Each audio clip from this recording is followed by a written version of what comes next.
Bangla cycle নিয়ে আমি বেরিয়েছি ছোট্ট একটা ট্যুর করতে। ছোট্ট ট্যুর বলতে ওই 374 কিলোমিটার।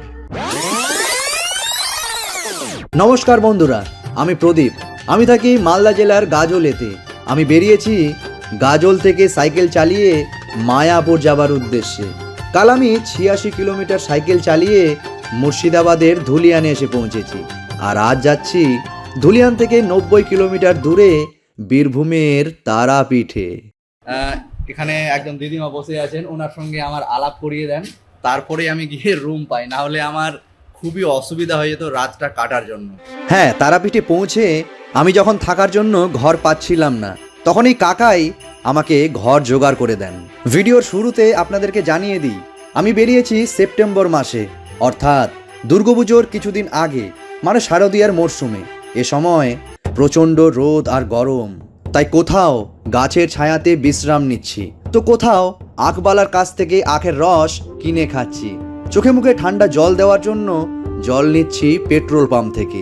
কাল আমি ধুলিয়ানের বেশ কিছু জায়গা ঘুরে দেখেছি, সারা রাত মশার কামড় খেয়েছি।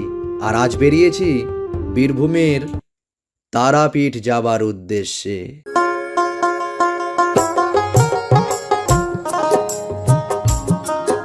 আমি লজ থেকে বেরিয়েছি ভোর 3টার দিকে। গতকালকেও আমি বাড়ি থেকে এই সময়ই বেরিয়েছিলাম। তারপর এক পেট্রোল পাম্প থেকে বোতলে জল ভরে যেতে যেতে এরই মধ্যে দেখা পেয়ে গেলাম এমন একটি জায়গার।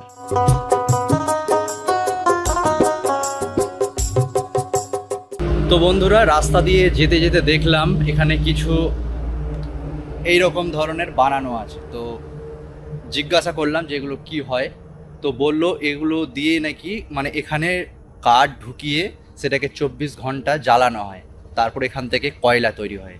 তো এটা আমি কোনোদিন দেখিনি, আজকে দেখলাম। কাঠ কয়লা আসলে তৈরি হয় কাঠ পুড়িয়ে, তবে এমনভাবে পুরানো হয় যাতে পুরো আগুন না ধরে, মানে অক্সিজেন কম থাকে। এই প্রক্রিয়াটাকে বলে কার্বনাইজেশন। এতে কাঠের ভেতরের রস আর গ্যাস বেরিয়ে যায়, আর বাকি থাকে কালো রঙের হালকা জিনিস, ওটাই কাঠ কয়লা। এবারে বলি কাঠ কয়লা দিয়ে কি কি কাজ হয়। প্রথমেই জ্বালানি হিসেবে ব্যবহার হয়, যেমন রান্না, গ্রিল, বারবিকিউ, হোটেল বা চায়ের দোকান, সব জায়গাতেই ব্যবহার হয়। লোহা বা সোনার উপর গলানোয় এটা দারুণ তাপ দেয়, তাই কারিগরেরা খুব ব্যবহার করে। কাঠকয়লা দিয়েই বানানো হয় অ্যাক্টিভেটেড চারকোল, যেটা জল পরিষ্কার করা, এয়ার ফিল্টার, এমনকি ওষুধেও ব্যবহার হয়, যেমন বিষক্রিয়া বা পেটের গ্যাসের সময়। অনেকে আবার অঙ্কন বা আর্টে ব্যবহার করে চারকোল পেন্সিল হিসেবে। তাছাড়াও কৃষিক্ষেত্রেও কাজে লাগে, মাটির সঙ্গে মিশিয়ে দিলে গাছের বৃদ্ধি বেশ ভালো হয়। এই কাঠ কয়লা তৈরির দিক থেকে বললে দুইভাবে বানানো যায়। একটা পুরনো পদ্ধতি আছে যেখানে গর্ত খুঁড়ে কাঠ ঢেকে পুড়িয়ে নেওয়া হয়, আর একটা আধুনিক পদ্ধতি যেখানে চুল্লিতে নিয়ন্ত্রিত তাপ দিয়ে বানানো হয়। এতে কয়লা আরও ভালো মানের হয়, তবে এগুলো আধুনিক পদ্ধতি, ইট আর মাটি দিয়ে তৈরি। এসব দেখার পর আমি আবারও সাইকেল নিয়ে ছুটতে শুরু করলাম।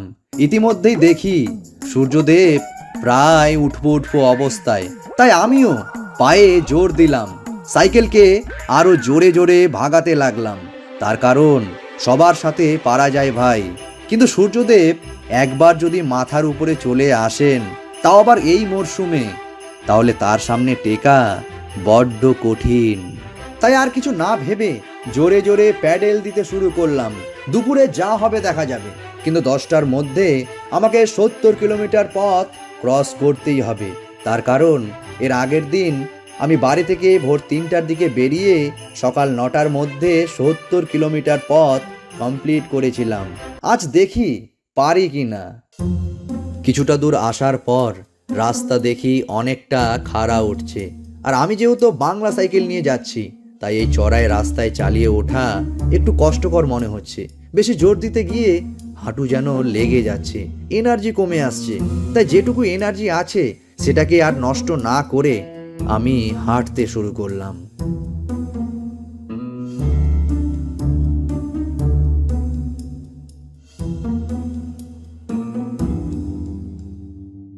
এতক্ষণে ধুলিয়ানকে ছাড়িয়ে আমি অনেক দূর চলে এসেছি। রাস্তায় চড়াই উতরাই করে কিছুটা ক্লান্ত এবং ঘেমেও গেছি, আর চোখ মুখ যেন জ্বলছে। তাই সাইকেল থামিয়ে ব্যাগ থেকে ঠান্ডা জল বের করে চোখে মুখে হালকা করে দিয়ে দিলাম। তোমরা ভাবছো ঠান্ডা জল আমি আবার কোথায় পেলাম? জলটা আমি নিয়েছি পেট্রোল পাম্প থেকে, না কিনে না। সেখানে ঠান্ডা এবং ফিল্টার জলের ব্যবস্থা আছে, যেগুলো আপনারাও ব্যবহার করতে পারেন। আমি প্রথম দিন থেকেই তাই করছি। ঠান্ডার সাথে সাথে জলটা ফিল্টারও পেয়ে যাচ্ছি এবং আমার কোনো ক্ষতিও হচ্ছে না। তাই চোখে মুখে জল দেওয়ার পর এখান থেকে আমি আবারও বেরিয়ে পড়লাম।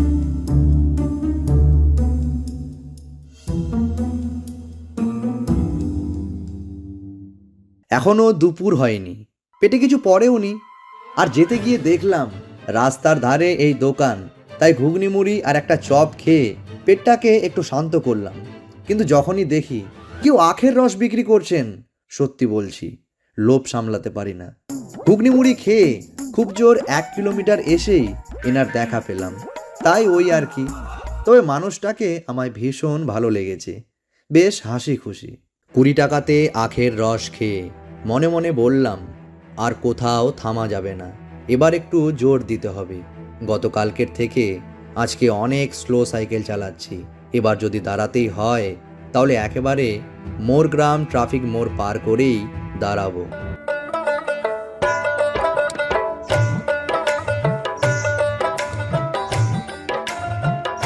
আমি এখন যাচ্ছি বাদশাহী হাইওয়ে দিয়ে, কিন্তু এখন আমি এসে পৌঁছালাম মোরগ্রাম ন্যাশনাল হাইওয়েতে।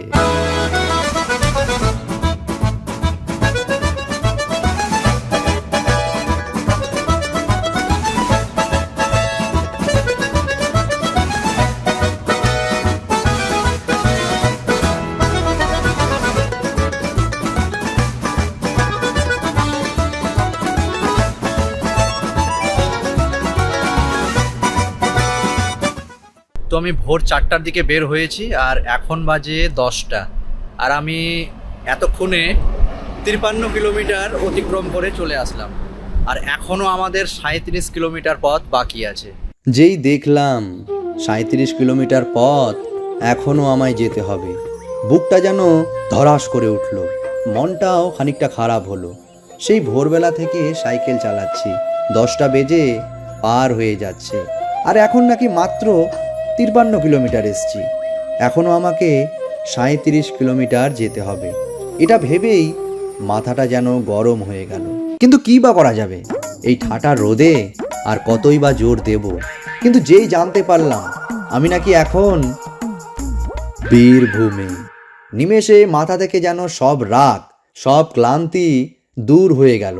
এতক্ষণ আমি শুধু শরীরে ক্লান্তি নিয়ে সাইকেল চালাচ্ছিলাম, কিন্তু এখন জানলাম আমি বীরভূমে পৌঁছে গেছি। কিছুক্ষণ আগে পর্যন্ত আমি শুধু জানতাম আমায় তারাপীঠে যেতে হবে, তবে এখন জানলাম তারাপীঠ আসলে বীরভূম জেলাতেই পড়ে।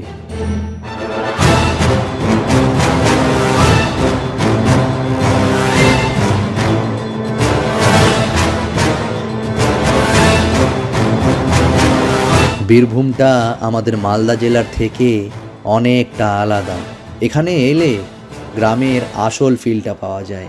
আমি এখানে এসে সত্যিই নিজেকে গর্বিত মনে করছি।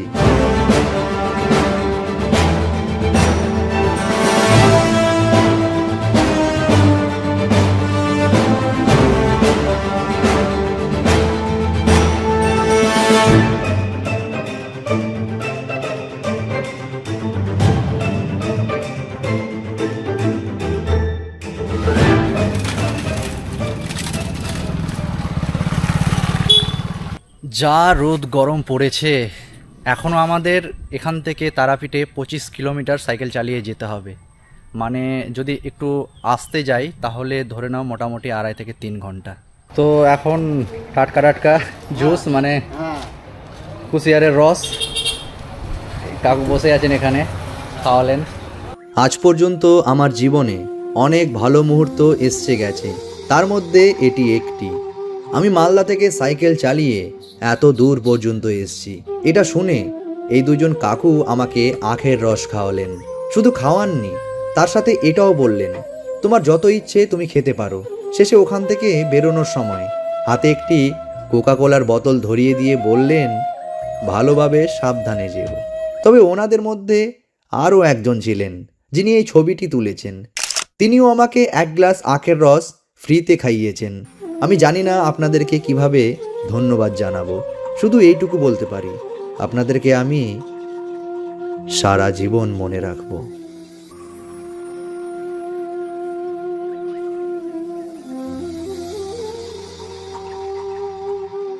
এখন আমি বিরিয়ানি খাচ্ছি, ইচ্ছে না থাকা সত্ত্বেও, কারণ অনেকক্ষণ ধরেই আমি ভাতের হোটেল খুঁজছি, কিন্তু কোথাও পাইনি।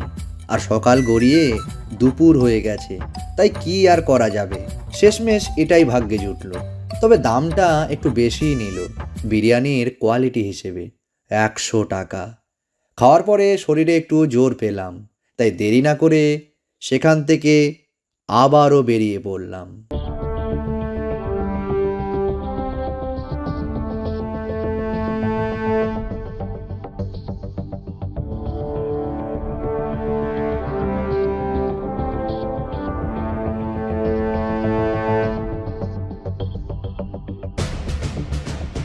এভাবেই অনেকক্ষণ ধরে আমি সাইকেল চালালাম, গ্রাম পেরিয়ে শহরে এলাম, আর এসেই দেখা পেলাম এমন একটি গেটের, যেখানে লেখা আছে তারাপীঠ তোরণ।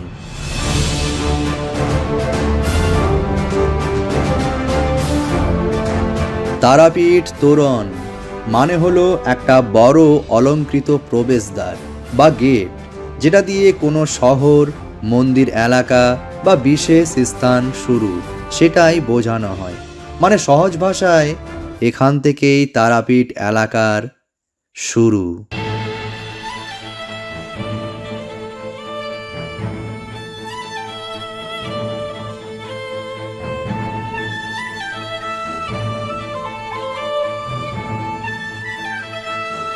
এখন আমি তারাপীঠ মূল শহরের মধ্যে চলে এসেছি। এদিকটাতে সাইকেল তেমন দেখাই যায় না, কি বড় বড় বিল্ডিং, কি বড় বড় হোটেল, কিন্তু এগুলো দেখে নিজেকে কখনো ছোট মনে হয়নি, বরং গর্বে বুক ফুলে উঠেছে। আমি সাইকেল নিয়ে তারাপীঠে এসেছি সেই মালদা থেকে, আর এরই মধ্যে আমার সেকেন্ড মিশন কমপ্লিট হলো। আসুন বন্ধুরা, আপনাদেরকে তারাপীঠ মহাপীঠ ঘুরিয়ে দেখাই। জয় জয় তারা।